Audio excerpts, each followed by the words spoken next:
What's up, y'all? So if you checked out my last video on Ed Sheeran, then you know that I was going to do a surprise second video for this week. So I figured tonight is the night and go ahead and drop this video vinyl review. And if you've been watching for a while, you know that I like to go without repeating artists if possible. But I reviewed a lot of albums. I was looking over some of the videos I've done, and y'all might start seeing some repeats here every now and then. So I've done a Prince album before, so I'm doing a Prince album again, 1999. So one of his best albums, in my opinion. I would say Sign of the Times is my absolute favorite.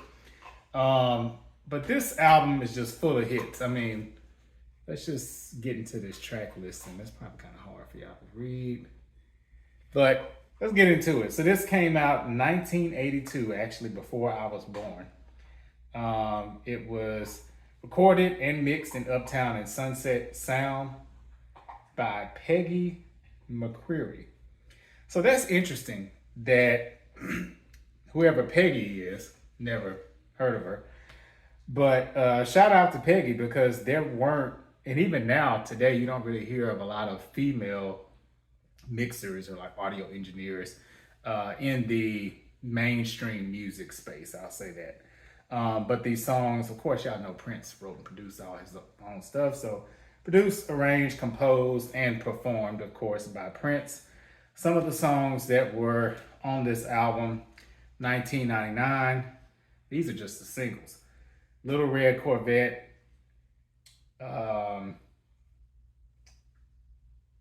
was Lady Cab Driver a single? I don't know if y'all tell me that was. It was a single in my head. Let me say that. but Little Red Corvette, 1999. Of course, the two biggest songs I would say from this album. Also, All the Critics Love You in New York. Even though this is a big album, I feel like that particular song is one where it's kind of not mentioned too much unless you're just like a really big Prince fan. I would even kind of say that about Lady Cab Driver a little bit to me.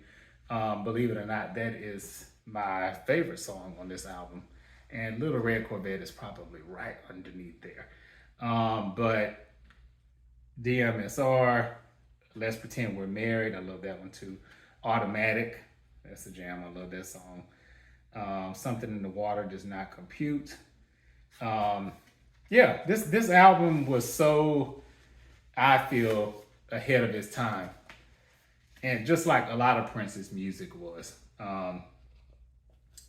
So, you know, here's this picture. There's not any colored vinyl or anything like that, but you do get the lyrics here. So they do have the lyric sheet, which is cool. And let's see. Oh, I forgot about this. So on this other album, you have, of course, the lyric sheet. And Prince is basically naked on this bed.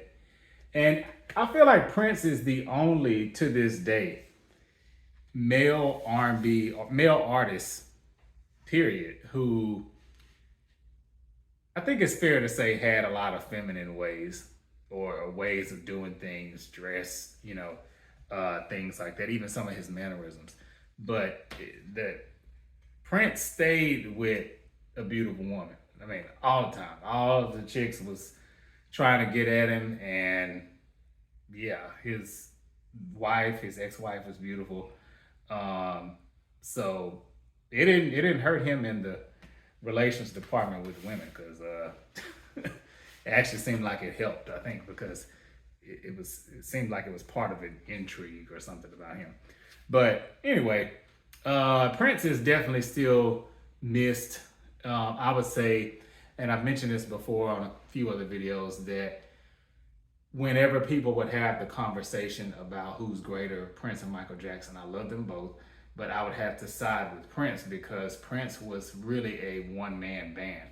I mean, he produced his own stuff. He wrote, Whereas I feel like more with Michael Jackson, some of the songs that really clicked for me depended on who he worked with. So I love a lot of his work he did with Teddy Riley.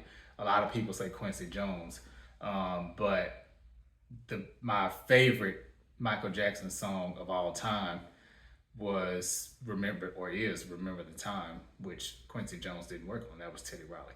But I love the work he did with Quincy Jones as well.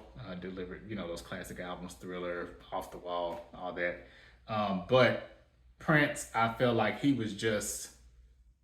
were just so many people living inside of one person. It's kind of how I think of him.